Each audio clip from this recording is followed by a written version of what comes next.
Le métier de président de la République ne laisse que peu de répit aux personnes qui l'occupent. Mais souffler et décrocher de l'Élysée est parfois plus que nécessaire pour revenir en pleine forme.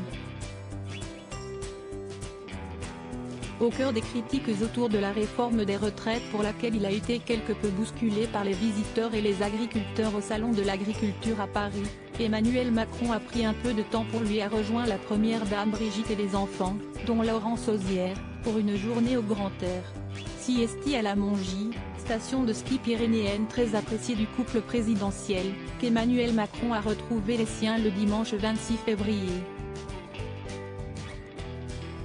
En fan de glisse, Brigitte Macron et Emmanuel Macron ont chaussé les skis pour dévaler les pistes malgré la météo capricieuse et un épais brouillard qui s'était invité sur les flancs de montagne.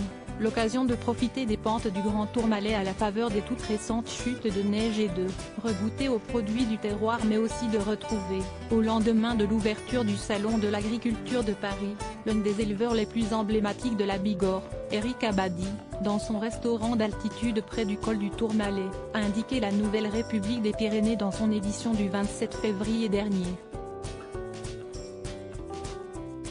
Au programme donc, détente et évasion en famille et repas de montagne comme toutes les autres familles présents à la Mongie. Un break certes court pour le président de la République mais plus que bienvenu en ces temps difficiles pour le chef de l'État. Après plusieurs confrontations au sujet de la réforme des retraites lors de ses déplacements, le président est déjà parti pour une tournée africaine de 72 heures.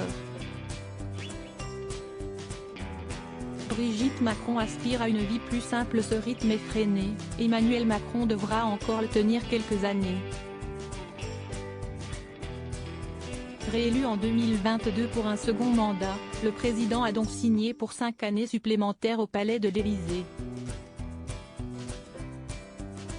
Si Brigitte restera un soutien quoi qu'il arrive, la première dame n'aurait pas été emballée par l'idée d'un nouveau quinquennat. Quelques proches nous ont dit qu'elle aspirait à une vie plus simple et qu'elle était moyennement fan de l'idée d'un second mandat, révélait à l'époque dans Gala Gérard Davet, co-auteur du livre Le traître et le néant. Brigitte Macron va donc devoir s'armer d'encore un peu de patience pour goûter à la sérénité.